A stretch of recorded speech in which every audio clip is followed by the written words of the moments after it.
الحمد لله رب العالمين والصلاة والسلام على رسوله النبي الكريم أعوذ بالله من الشيطان الرجيم بسم الله الرحمن الرحيم وإذ ابتلى إبراهيم ربه بكلمات فأتمهن قال إني جاعلك للناس إماما قال ومن ذريتي قال لا ينال عهد الظالمين. اور یاد کرو اس وقت کو جب آزمایا ابراہیم کو ان کے رب نے کچھ باتوں سے. ابراہیم علیہ السلام نے ان تمام باتوں کو پورا کر دیا تو اللہ تعالیٰ نے فرمایا کہ میں تمہیں لوگوں کا امام بنا دوں گا، لوگوں کا پیشوا اور رہنما بنا دوں گا. تو ابراہیم علیہ السلام نے درخواست کیا کہ میری اولاد کو بھی یہ نعمت عطا فرما دیجیے. اللہ تعالیٰ نے فرمایا لا ینال عہد الظالمین، میرا یہ عہدہ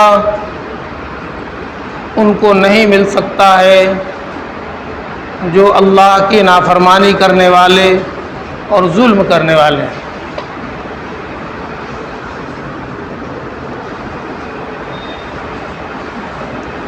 مہینے کی مناسبت سے کچھ باتیں تو آپ سماعت فرما چکے کہ اللہ تبارک و تعالیٰ نے ابراہیم علیہ السلام کو کن کن آزمائشوں میں ڈالا، کیسا کیسا امتحان اپنے خلیل کا لیا ہے. اللہ تعالیٰ کا اپنا ایک اصول ہے اور یہی اصول دنیا میں بھی رائج ہے. کسی کو اونچا عہدہ، اونچا مقام دینا ہوتا ہے تو اسے آزمائشوں کی بھٹی سے گزرنا پڑتا ہے. یہ ایک الگ موضوع ہے اور پھر انشاءاللہ اپنے وقت پر اس موضوع پر بات ہو سکتی ہے کہ امتحان کس کا ہوتا ہے اور کیسے ہوتا ہے اور کیوں ہوتا ہے. یہ ایک الگ ایک لمبا موضوع ہے. ابھی وعدے کے مطابق میں چند باتیں عرض کرنا چاہوں گا ابراہیم علیہ نبینا علیہ السلام سے متعلق جو اللہ کے خلیل ہیں. اللہ تعالیٰ نے قرآن پاک میں فرمایا واتخذ اللہ ابراہیم خلیلا، ابراہیم کو اللہ تعالیٰ نے اپنا دوست بنا لیا. یہ قرآن پاک میں اعلان ہے دوستی کا کہ اللہ تعالیٰ نے اپنے ابراہیم کو دوست بنا لیا. اور پھر ابراہیم علیہ السلام کی پوری زندگی اگر دیکھی جائے تو وہ سب امتحانات سے عبارت ہے. پیدا ہونے کے وقت سے لے کر آخری عمر تک امتحان ہی امتحان ہے. جب اپنے گھر میں آنکھ کھولا تو دیکھا کہ ابا بت بناتے ہیں، اسے بیچتے ہیں، اسی پیسے سے گھر چلاتے ہیں، پھر اس کی پوجا بھی کرتے ہیں. اور جب اللہ تعالیٰ کسی کو نبی بنانا چاہتا ہے تو پیدائشی طور پر اس کے اندر اللہ تعالیٰ توحید کی صفت رکھ دیتے ہیں. اس کا مزاج توحید کا ہوتا ہے. بت پرستی کی نفرت اس کے دل میں پیدائشی طور پر پیدا ہونے کے بعد سے ہی ہونے لگتی ہے. وہ ایک بچہ ہو تب بھی اگر فطرت اسلام پر تو پیدا ہوا ہی ہے. اللہ تعالیٰ اس سے توحید کا کچھ کام لینا چاہتے ہیں تو وہ بچہ بھی بت پرستی سے نفرت کرتا ہے. اب ابراہیم علیہ السلام کو اللہ تعالیٰ ابو الانبیاء بنانا چاہ رہے ہیں، نبیوں کے باپ. جن کے خاندان میں، جن کی نسلوں میں نبیوں کا سلسلہ، اور سب سے بڑے نبی، سب سے آخری نبی، اللہ کے سب سے محبوب ترین نبی، ہم سب کے آقا مولا احمد مجتبیٰ محمد مصطفیٰ صلی اللہ علیہ وسلم کو انہی کی نسل سے لانا ہے، تو وہاں پر بت پرستی کی بوباش بھی نہیں ہو سکتی۔ لیکن ابراہیم علیہ السلام نے جب آنکھ کھولا تو عجیب منظر دیکھا ابا جان ہی کو کہ بت بنا رہے ہیں۔ تو وہیں سے بات شروع ہو گئی کہ ابا یہ تو بہت غلط کام ہے، اور یہ تو بہت گندا کام ہے۔ انی اراک وقومک فی ضلال مبین، باپ کو کہہ رہے ہیں، باپ کو، میں تم کو بھی دیکھتا ہوں اور تمہاری قوم کو بھی دیکھتا ہوں کہ سب کھلی ہوئی گمراہی میں مبتلا ہو۔ یہ بت پرستی کوئی عقل میں آنے والی بات نہیں ہے، فطرت اس کو مان نہیں سکتی کہ جس کو خود اپنے ہاتھ سے بناؤ اس کو تم اپنا خدا سمجھ بیٹھو۔ تو پہلی آزمائش اور پہلا امتحان تو گھر سے ہی شروع ہو گیا کہ باپ کی دشمنی مول لے لی، اور باپ نے سنسار کرنے کا اعلان کر دیا کہ پتھر مار مار کر تمہیں مار دوں گا، نکل جاؤ، بھاگ جاؤ، ہم سے الگ ہو جاؤ۔ یہ سب امتحان کی بات، بڑا امتحان، باپ کی جدائی، گھر کی جدائی، خاندان سے الگ ہونا بہت بڑا امتحان ہے۔ نکل گئے، لیکن جو ذمہ داری اللہ کی طرف سے ملی تھی توحید کی تبلیغ، اس سے کہاں نکل سکتے تھے؟ وہ تو جہاں رہیں گے وہیں کرنا ہے۔ آپ کو اللہ تعالیٰ نے نبوت عطا فرمایا تھا عوام کے لیے۔ عوام کا حال یہ ہے کہ ایک ایک فرد بت پرستی میں مبتلا ہے، الگ الگ سمجھا رہے ہیں، سمجھ میں بات نہیں آ رہی ہے، اجتماعی طور پر تبلیغ کر رہے ہیں، بات سمجھ میں نہیں آ رہی، بس ایک دم لوگوں کی ایک بات ان کی اڑ ہے کہ ہم تو بت ہی کی پرستش کریں گے اور ہم کسی ایک اللہ کو نہیں مان سکتے۔ تو ایک بار ابراہیم علیہ السلام نے غصے میں آ کر یا جذبات میں آ کر قسم کھا لیا کہ تم بت پرستی نہیں چھوڑو گے، ان مٹی کی مورتیوں کو اور پتھر کی مورتیوں کو تم پوجتے رہو گے تو میں ایک دن ان کی ایسی گت بناؤں گا کہ تم بھی دیکھتے رہ جاؤ گے۔ وَتَاللَّهِ لَأَكِيدَنَّ أَصْنَامَكُمْ بَعْدَ أَن تُوَلُّوا مُدْبِرِينَ، قسم اللہ کی میں ایسی چال چلوں گا تمہارے خداؤں کے ساتھ، تمہارے بتوں کی ایسی گت بناؤں گا، جب تم پیٹ پھیر کر جاؤ گے میلہ گھومنے تو میں کر دوں گا۔ اور پھر وہ چلے گئے، ان کے میلے کا دن آیا، سب چلے گئے اشنان کرنے، شہر خالی ہو گیا، ان کے بت خانے ویران ہو گئے، سناٹا چھا گیا،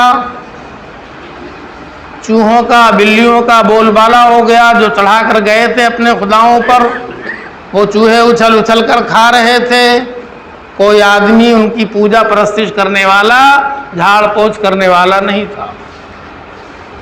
تو ابراہیم علیہ السلام نے کلہاڑی لیا اور ان کے معبد میں گئے، بت خانے میں، اور جتنی مورتیاں تھیں سب کے ٹکڑے ٹکڑے کر دیے، سب کے مار مار کر ٹکڑے کر دیے۔ یہ چھوٹا موٹا کام نہیں ہوتا ہے، آپ کبھی ایسی آزمائش میں مت گزریے گا۔ یہاں تو حال یہ ہے کہ لوگ اسی کو بہانہ بنا کر کے پوری ایک قوم کو ٹارگیٹ کر لیتے ہیں، حالانکہ وہ اپنے ہاتھوں سے اپنی مورتیوں کو توڑتے ہیں۔ بھلے کسی کلمہ پڑھنے والے کو اس کی کیا ضرورت پڑی ہے، کوئی کیوں ایسا تماشا مول لے گا، لیکن انہیں چونکہ ایک کمیونٹی کو ٹارگیٹ کرنا ہوتا ہے اس لیے وہ اپنے نوجوانوں کو ٹوپی پہنا کر بھیج دیتے ہیں کہ جاؤ اپنی مورتیوں کو توڑ کے آ جاؤ اور پھر ہم ادھر تماشا کریں گے۔ اس لیے آپ کبھی وہ ابراہیم علیہ السلام جیسا ایمان ابھی ہمارا آپ کا نہیں ہے، صاف بات۔ اس لیے یہ آزمائش نہیں، جو کام کرنے کا ہے وہ تو ہمیں کرنا ہی چاہیے، لیکن ابراہیم علیہ السلام کو موحد اعظم اسی لیے کہا گیا کہ توحید ان کے قلب میں ایسی رچی بسی تھی کہ وہ بڑے سے بڑا وہ بھی مول لینے کے لیے، خطرہ مول لینے کے لیے ہم وقت تیار رہتے تھے۔ ایمان اللہ کی ذات پر تھا، جو اللہ کو منظور ہوگا وہ ہوگا، ہمیں تو جو کرنا ہے، جو میری ذمہ داری ہے وہ تو ہم کر دیں گے، باقی کیا ہونا ہے، جو ہونا ہے وہ ہو۔ اب اتنا بڑا خطرہ مول لے لیا کہ ان کی ساری مورتیوں کے ٹکڑے ٹکڑے کر دیے، اور جو ایک بڑا سا ہوتا ہے نا، بڑا سائز کا، اس کے ارد گرد چھوٹے چھوٹے سائز کے ہوتے ہیں، تو بڑے والے کو تو چھوڑ دیا اور سب چھوٹے چھوٹے کے ٹکڑے ٹکڑے کر کے کلاڑی اسی بڑے والے کے کندر میں لٹکا دیا، کندھے میں، اب واپس آ گئے، آگے چادر اوڑھ کے سو گئے۔ اب وہ اشنان کر کے آئے ہوں گے میلے سے گھوم گھام کر کے، تو وہ گئے ہوں گے اپنے خداؤں کی خبر لینے کے لیے، تو دیکھا کہ یہاں تو نقشہ ہی بدلا ہوا، سب اوندھے پڑے ہیں۔ اب وہ تو اس لائق بھی نہیں ہے کہ چیخ پکار کریں، رونا دھونا کریں، شکوہ شکایت کریں، وہ تو سب مٹی کے تھے۔ تو لوگوں نے دیکھا کہ میرے خداؤں کا یہ حال کس نے کیا؟ تو لوگوں نے آپس میں میٹنگ کیا، میٹنگ بھی ایک حربہ ہے، میٹنگ کیا کہ ایسا کون کر سکتا ہے، ہمارے خداؤں کے ساتھ ان کا برا گت کر دیا ہے، کون ہو سکتا ہے ایسا؟ تو لوگوں نے کہا کہ ایک نوجوان ہے، سمعنا فتى یذکرہم یقال لہ ابراہیم، ایک نوجوان ہے جو ان کی نظر میں سرفرا تھا، وہ بار بار ہمارے خداؤں کو الٹا پلٹا کہتا رہتا تھا، ان کی تحقیر کرتا رہتا تھا، ان کی حقارت کرتا رہتا تھا، وہ اسی نے کیا ہو۔ تو فیصلہ ہو گیا میٹنگ میں کہ جاؤ اسے پکڑ کے لے آؤ۔ کچھ لوگ گئے، جا کے پکڑ کر کے لے آئے ابراہیم علیہ السلام کو، اور ابراہیم علیہ السلام نے تو اسی لیے کیا تھا، لعلہم یرجعون کا یہی مطلب ہوتا ہے کہ جب وہ اپنے خداؤں کا یہ حال دیکھیں گے تو پھر تو ہمارے پاس لوٹ کے آئیں گے، ہم ہی سے پوچھیں گے، جب ہم سے ہمیں بات کرنے کا موقع دیں گے تو ہم ان کو دلیل سے سمجھا دیں گے۔ اور وہی ہوا۔ اب ابراہیم علیہ السلام کو پکڑ کر لائے، بیچ مجمع میں کھڑا کر دیا، کہا کہ تم نے ہمارے خداؤں کا یہ حال کیا ہے۔ تو ابراہیم علیہ السلام نے بہت سیدھے سادھے لفظوں میں، جو ہر ایک کو سمجھ میں آ سکتا ہے، کہا کہ یہ بڑا والا جو ہے نا، جس کے گردن میں لٹکا ہوا ہے، کلہاڑی لٹکی ہوئی ہے، ارے اس سے پوچھو، شاید کہ اسی نے کیا ہوگا۔ وہ بڑی مچھلی جب چھوٹی مچھلیوں کو نگل جاتی ہے نا، سب کو کھا جاتی ہے، تو یہ بڑے بت کو اچھا نہیں لگا ہوگا کہ اس کے ہوتے ہوئے چھوٹے چھوٹے بتوں کی عبادت کی جائے، اسی نے کیا ہوگا، اس سے پوچھو۔ اب یہ لفظ جو کہہ دیا ابراہیم علیہ السلام نے کہ اس سے پوچھو، تو ان سے کون پوچھ سکتا تھا؟ تو سب تاک جھانک ادھر ادھر دیکھنے لگے، اور پھر انہوں نے کہا کہ ابراہیم تم تو جانتے ہو کہ یہ بول نہیں سکتے ہیں۔ تو موقع مل گیا ابراہیم علیہ السلام کو کہ یہ بول نہیں سکتے ہیں، میں تمہاری مرادیں پوری کر دیں گے۔ یہ ان کو بھوک لگتی نہیں ہے، بھوک لگے تو مانگ نہیں سکتے، ان کی گردن اڑا دی جائے تو رو نہیں سکتے، کسی کو شکایت نہیں کر سکتے، تم ان کو خدا مان کے بیٹھے ہو، رات و دن ان کی عبادت کرتے ہو، عقل ایسی مار کھا گئی تمہاری۔ تو سب ایک دوسرے کا منہ تاکنے لگے. ابراہیم علیہ السلام کی اس بات کا ان کے پاس کوئی جواب نہیں تھا. جیسے آپ نے سن لیا ہے کہ بادشاہ بھی ایسے الٹا پلٹا جواب دے رہا تھا کہ میں بھی خدا ہوں اور میں بھی زندہ کرتا ہوں, میں بھی مار دیتا ہوں. تو ابراہیم علیہ السلام نے ایک ٹیبلٹ رکھ دیا ان کے سامنے, بہت کڑوا ٹیبلٹ تھا وہ. کہا اگر تمہیں اپنے خدا ہونے کا دعویٰ ہے تو میرا اللہ تو روزانہ سورج کو پورب سے نکال رہا ہزاروں ہزار سال سے, ایک دن بھی سورج ایبسنٹ نہیں ہوا ہے, نکل رہا ہے اللہ کے بنائے ہوئے قانون. تم ایک دن صرف ایک دن پچھم سے سورج نکال کے دکھا دو, بس ساری بات ختم.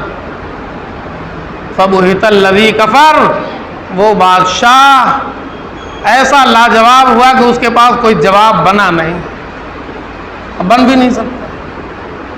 آج بھی ابراہیم علیہ السلام نے ایسے ہی تیر چلا دیا یہاں پر.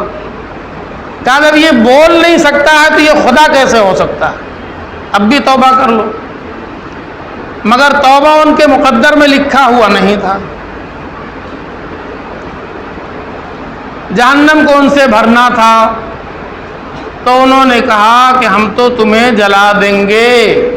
لوگوں نے پھر فیصلہ کر لیا باتفاق رائے کہ لوگوں ابراہیم کو جلا دو, حرقوہ وانصروا آلہتکم, ابراہیم کو جلا دو, اپنے خداؤں کی مدد کر دو.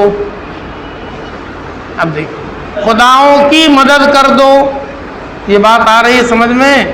خدا ان کی مدد تو آج تک نہیں کر سکا, مگر یہ خدا اپنے خدا کی مدد کرنے کے لیے میٹنگ کر رہے ہیں.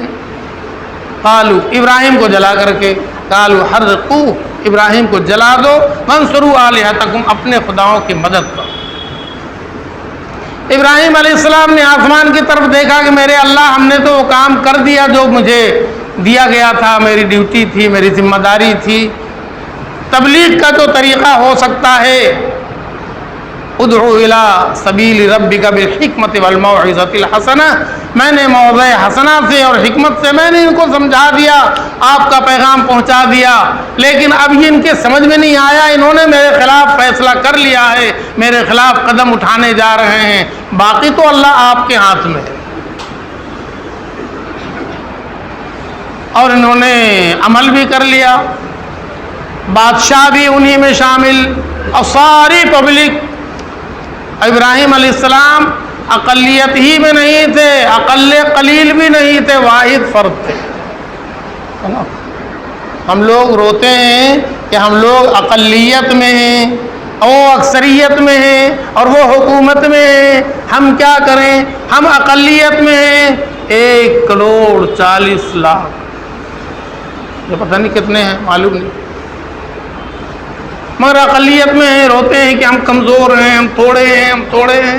ابراہیم علیہ السلام تھوڑے بھی نہیں تھے, ابراہیم علیہ السلام اکیلے تھے, اور ان کے ساتھ پوری قوم, حکومت, مشنری, سب کچھ. اور فیصلہ کتنا خطرناک, آگ میں جلانے کا.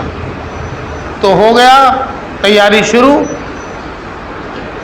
ایک بات اور بھی ذہن میں رہے کہ اگر کسی کام کو مضبوطی کے ساتھ کروانا ہو تو اس پر مذہب کا, دھرم کا رنگ چڑھا دو, ہے نا, پھر باقی سب کچھ بھول جائے گا, پھر وہی کام کرے گا.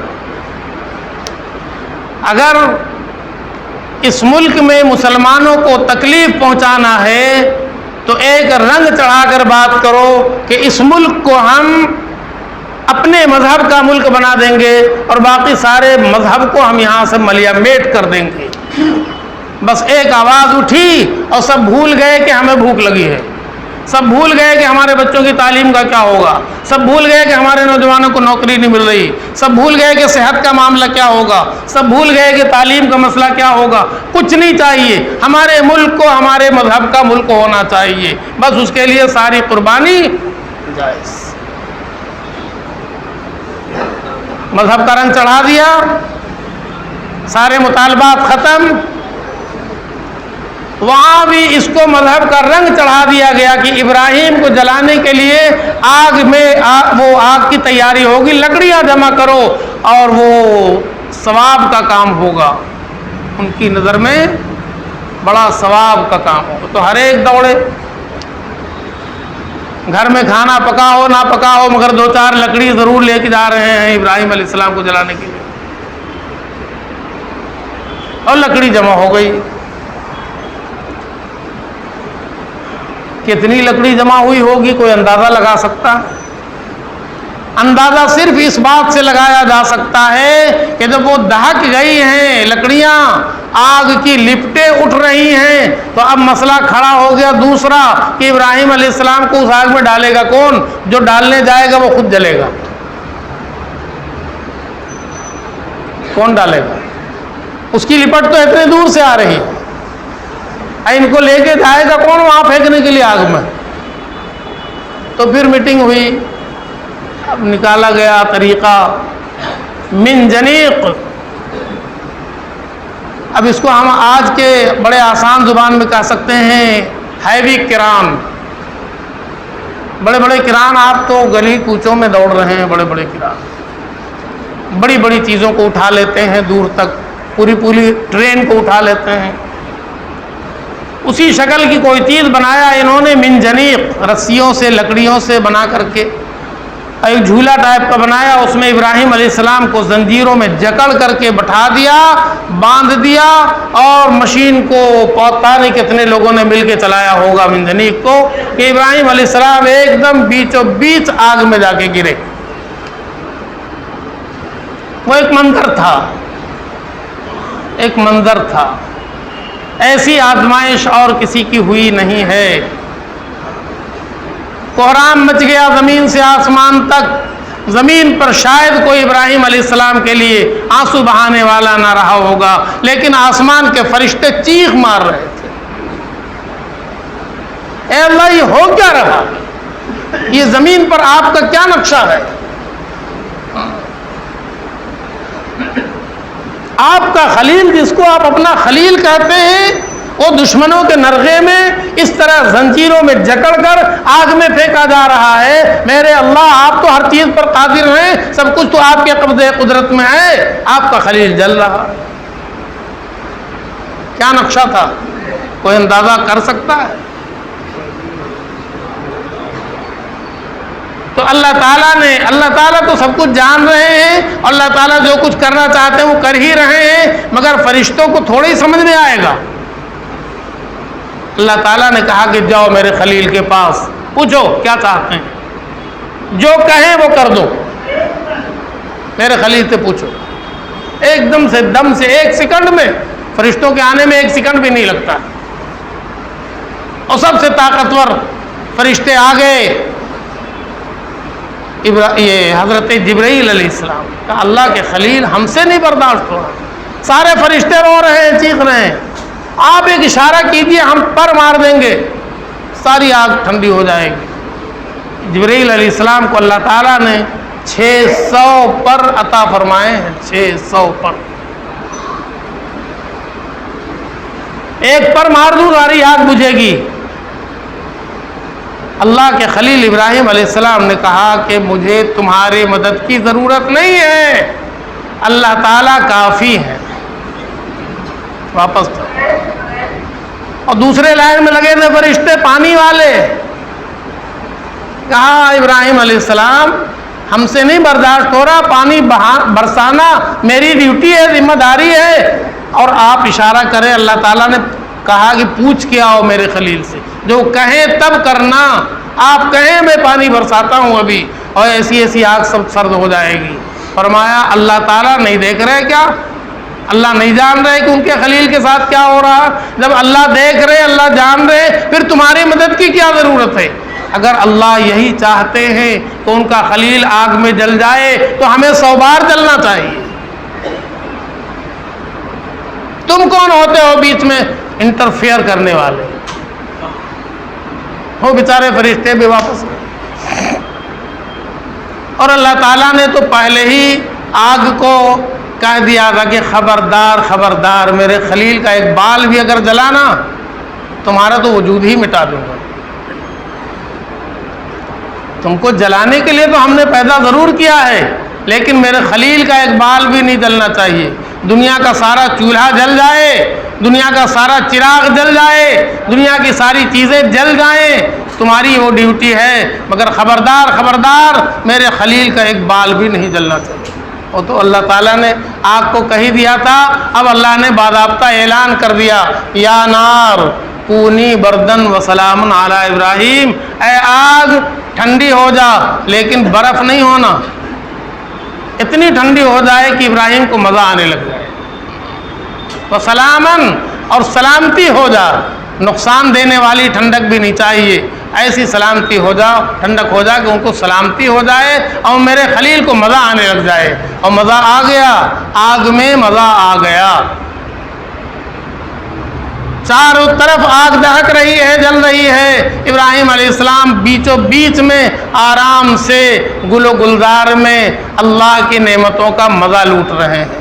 1-2 دن نہیں، 40 دن لگی ہے اس آگ کے بجھنے میں، جلانے کے بعد سے بجھتے بجھتے بجھتے 40 دن لگی ہے، 40 دن لگے ہیں، اور پھر ابراہیم علیہ السلام آرام سے خرامہ خرامہ ٹہلتے ہوئے مسکراتے ہوئے آگ سے باہر نکلے تو نمرود بھی ہکا بکا رہ گیا، اور ساری قوم اپنی تدبیر کے آگے ذلیل و خوار ہو کر رہ گئی۔ بڑی چال چلی تھی لوگوں نے اللہ کے خلیل کو نقصان پہنچانے کا، ان کو اپنی ساری تدبیریں فیل ہو گئیں، دیکھنے لگے، کچھ کر نہیں سکتے۔ میرے بزرگوں اور دوستو، یہ بڑی آزمائش تھی، اللہ ویسا ایمان عطا فرما دے۔ آج بھی ہو اگر ابراہیم سا ایمان پیدا، آگ کر سکتی ہے انداز گلستاں پیدا۔ ہم صرف رونا جانتے ہیں، ہم صرف شکوہ شکایت جانتے ہیں کہ ہمیں آزمائش میں ڈالا جا رہا، ہمیں نقصان پہنچانے کی ساری دنیا تدبیریں کر رہی ہیں، تو ساری تدبیروں کو فیل کرنے کا کیا طریقہ ہے؟ اللہ کی ذات پر ایمان، اللہ کی ذات پر یقین۔ سارے اسباب سے منہ پھیر لیجئے، سارے اسباب کو واپس کر دیجئے، اللہ کی ذات پر اٹل یقین ہو جائے تو اللہ کر کے دکھلا دے گا کہ اللہ آج بھی ہے اپنی پوری طاقت اور قوت کے ساتھ۔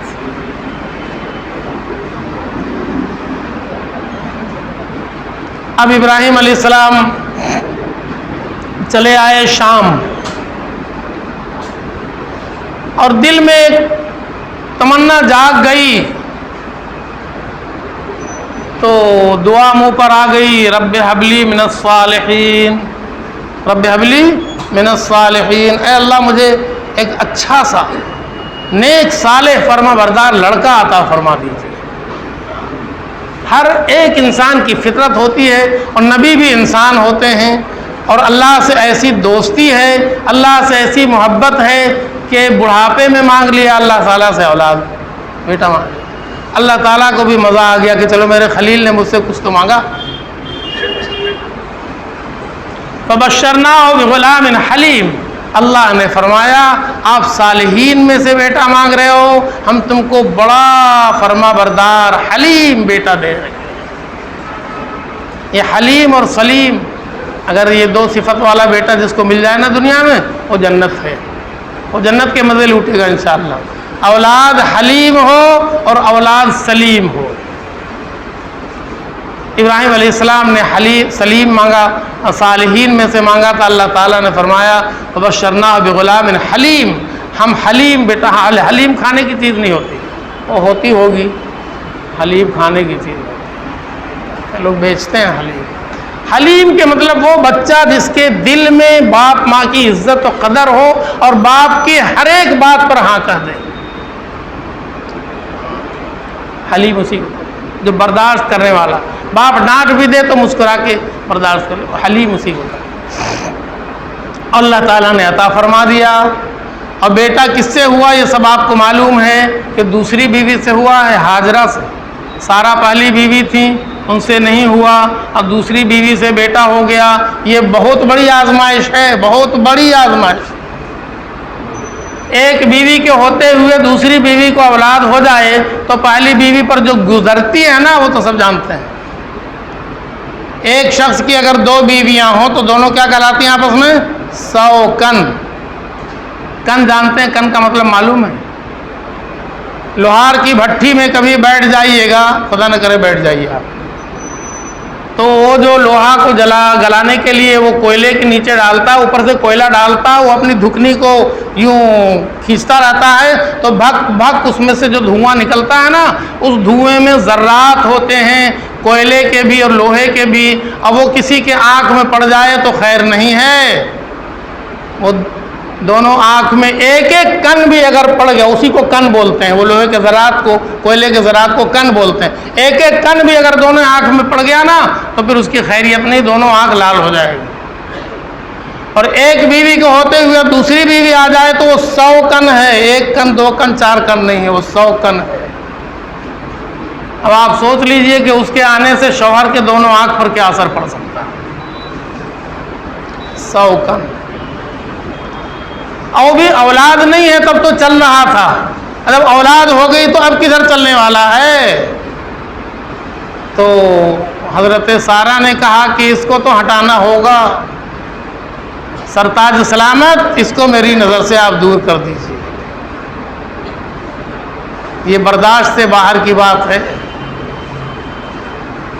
تو ابراہیم علیہ السلام ہر آزمائش میں آسمان کی طرف دیکھتے تھے، میرے اللہ آپ کا کیا فیصلہ ہے؟ یہاں تو میرے گھر میں مہابھارت شروع ہو گیا۔ تو اللہ تعالیٰ نے فرمایا کہ اس کو تو آپ لے جا کر کے میرے گھر کے پاس ایک ٹیلا ہے وہیں ڈال دو۔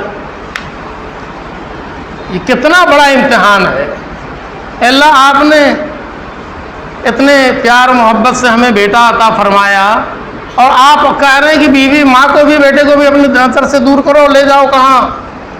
شام سے اتنی دور سرزمین مکہ میں، اور وہاں کوئی آبادی نہیں ہے، کوئی گھر نہیں ہے، کوئی پانی نہیں ہے، کوئی کچھ نہیں ہے، اور ڈال لو۔ آپ کا حکم سر آنکھوں پر ہے، سر تسلیم خم ہے جو مزاج یار میں آئے۔ ہاجرہ کو بٹھایا اونٹنی پر، بچہ کو ان کے گود میں رکھا، ایک تھیلی کھجور کی لیا، ایک تھیلا مشکیزہ پانی لیا اور لے کے چلے۔ راستے میں پوچھ رہی کہاں؟ کہا کچھ نہیں، چلو چلو چلو۔ چلتے چلتے شام سے پہنچ گئے سرزمین مکہ، جہاں آج خانہ کعبہ موجود ہے، وہیں پر۔ وہ نہیں تھا، ٹوٹا ہوا تھا، ایک ٹیلا تھا مٹیوں کا، پتھروں کا، وہیں اتارا اور اتار کر کے بغیر کچھ بولے ہوئے وہاں سے چل گئے۔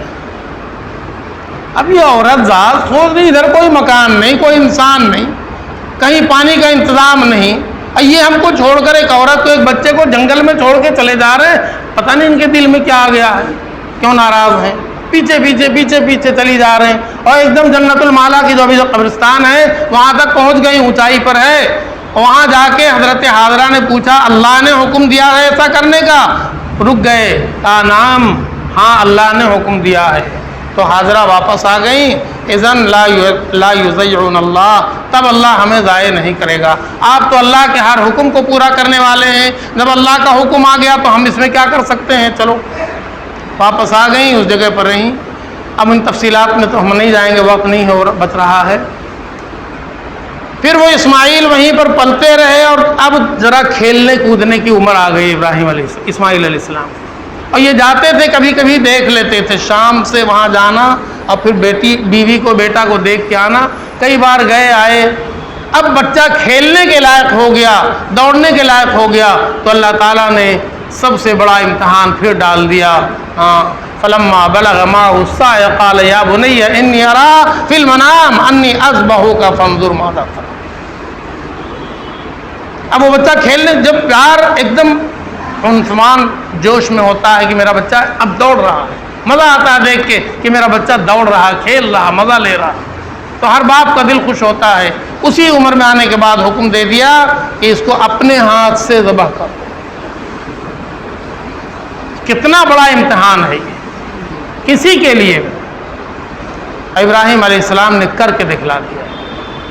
پہلے تو بیٹے سے پوچھا فانظر ماذا ترى، کیا اب میرے اللہ کا تو حکم آ گیا ہے، 3 دن تک لگاتار خواب میں آیا ہے، اور یقیناً یہ اللہ کا حکم ہے، میں اللہ کا نبی ہوں، نبی کا خواب حکم ہوتا ہے، اب تم بتاؤ کہ کیا چاہتے ہو۔ قال یا ابت افعل ما تؤمر، بیٹے نے صالحین میں سے تھا اور حلیم تھا، بیٹے نے کہا اے میرے ابا، پیارے ابا، وہ کریے جس کا حکم اللہ نے دیا۔ ستجدنی انشاءاللہ من الصابرین، انشاءاللہ آپ مجھے صبر کرنے والا پائیے گا، میں ایک رو نہیں سکتا، آپ کا ہی۔ اور پھر اس کے بعد وہی ہوا جس کو ساری دنیا جانتی، لے آئے، ہاتھ پاؤں باندھ دیا، پیشانی کے بل لٹا دیا اور چھری لے کر گردن پہ چڑھ گئے۔ یہی سب حدیث میں اسی انداز میں ہے، پوری طاقت کے ساتھ چھری گردن پہ رکھ کر کے پورا زور لگا دیا۔ تو اللہ تعالیٰ نے پھر پکارا، اس وقت میں آگ کو پکارا تھا، آج ابراہیم علیہ السلام کو پکارا۔ قد صدقت الرؤیا ونادیناہ ان یا ابراہیم، ہم نے پکارا اے ابراہیم، قد صدقت الرؤیا، تم نے تو حکم کو پورا کر دیا۔ انا کذالک نجزی المحسنین، ہم تو اب اچھا کرنے والوں کو بدلہ دیتے ہی ہیں، آپ کا کو بھی بڑا بدلہ ملنے والا ہے، اور آپ کا یہ عمل اب قیامت تک کے لیے جاری ہو گیا۔ لیجئے ہم جنت سے دمبا بھیج رہے ہیں، وفدیناہ بذبح عظیم، ہم جنت سے ایک دمبا بھیج رہے ہیں، اس کو ذبح کر دیجئے۔ آپ کا یہ طریقہ اب چل پڑا، اور قیامت تک اب یہ ہر کلمہ پڑھنے والا اپنے اپنے گھر میں، اپنے اپنے گاؤں میں، اپنے اپنے شہر میں، اپنے اپنے ملک میں، ہاں اب یہ قربانی کا کام کریں گے۔ آپ کو ہم نے بڑا بدلہ دیا ہے اور وعدہ ہے، اور جو یہ نیک کام کرے گا، لیکن جذبہ وہی رکھے گا، جذبہ وہی رکھے گا کہ ابراہیم علیہ السلام کو بیٹا ذبح کرنے کا حکم ہوا تھا، انہوں نے وہ کر کے دکھلا دیا، تو اس پر جتنا اجر ہے، اگر کسی کلمہ پڑھنے والے پر قربانی واجب ہے، صاحب نصاب ہے، تو وہ اسی خوش دلی کے ساتھ اللہ کے حکم کو مانتے ہوئے اپنے اپنے گاؤں شہر میں جہاں بھی ہے وہاں یہ جانور کی قربانی کرے گا، تو اس کو بھی بدلہ ویسا ہی ملے گا۔ سرکار دو عالم محمد مصطفیٰ رسول اللہ صلی اللہ علیہ وسلم نے ارشاد فرمایا کہ قربانی کے جانور کے ہر بال کے برابر نیکیاں ملتی ہیں، ثواب لکھا جاتا ہے۔ تو بال گنو گے، کوئی گنے گا؟ ہے کوئی کیلکولیٹر، کوئی مشین؟ بال کوئی گن نہیں سکتا۔ حدیث کا مقصد صرف یہ ہے کہ جیسے تم بال کو نہیں گن سکتے ہو، اسی طرح اس نیکی کو بھی نہیں گن سکتے ہو جتنی نیکیاں اللہ قربانی کرنے والے کو عطا فرمائے۔ جیسے یہ بال انگنت ہیں، ویسے ہی نیکیاں انگنت ہوں گی جو قربان۔ جذبہ وہی ہے کہ اپنا نہیں، میرا خصہ، خصی نہیں خصہ، 1 لاکھ کا، 4 لاکھ کا، 10 لاکھ کا، اور وائرل ہو رہا ہے تصویر، اس پر کچھ نہیں ملنا، کچھ نہیں ملنا۔ کسی کا خصہ کتنا بڑا بھی ہو جائے گا تو ابراہیم علیہ السلام کے بیٹے اسماعیل کے اتنا بڑا تو نہیں ہو سکتا۔ یہاں تو اللہ دل کو دیکھ رہا، صاف کہہ دیا قرآن پاک میں لن ینال اللہ لحومہا ولا دماؤ، نہ اس کا گوشت پہنچے گا، نہ گوشت خون پہنچے گا، ولکن ینالہ التقوی، تمہارے دل میں جو اللہ کا ڈر ہے، تقوی ہے نا، وہی پہنچے گا۔ اللہ ہم سب کو توفیق عطا فرمائے کہ تقوی کا خیال رکھیں، اللہ کی رضامندی سامنے ہو، اور جو اللہ نے بساط عطا فرمایا ہے اسی بساط کے مطابق قربانی کرنا چاہیے۔ آپ سب جانتے ہیں، اچھا ایک بار مسئلہ، 9 تاریخ کی فجر کے بعد سے تکبیر تشریق شروع ہو جائے گی۔ اللہ اکبر لا الہ الا اللہ واللہ اکبر وللہ الحمد، یہ 13 تاریخ کے عصر کی نماز کے بعد تک ہر مسلمان کو چاہیے کم سے کم ایک بار بلند آواز سے تکبیر تشریق پڑھیں، اور عورتیں بھی پڑھیں۔ ہر فرض نماز کے بعد عورتیں آہستہ پڑھیں گی، مرد زور سے پڑھیں گے۔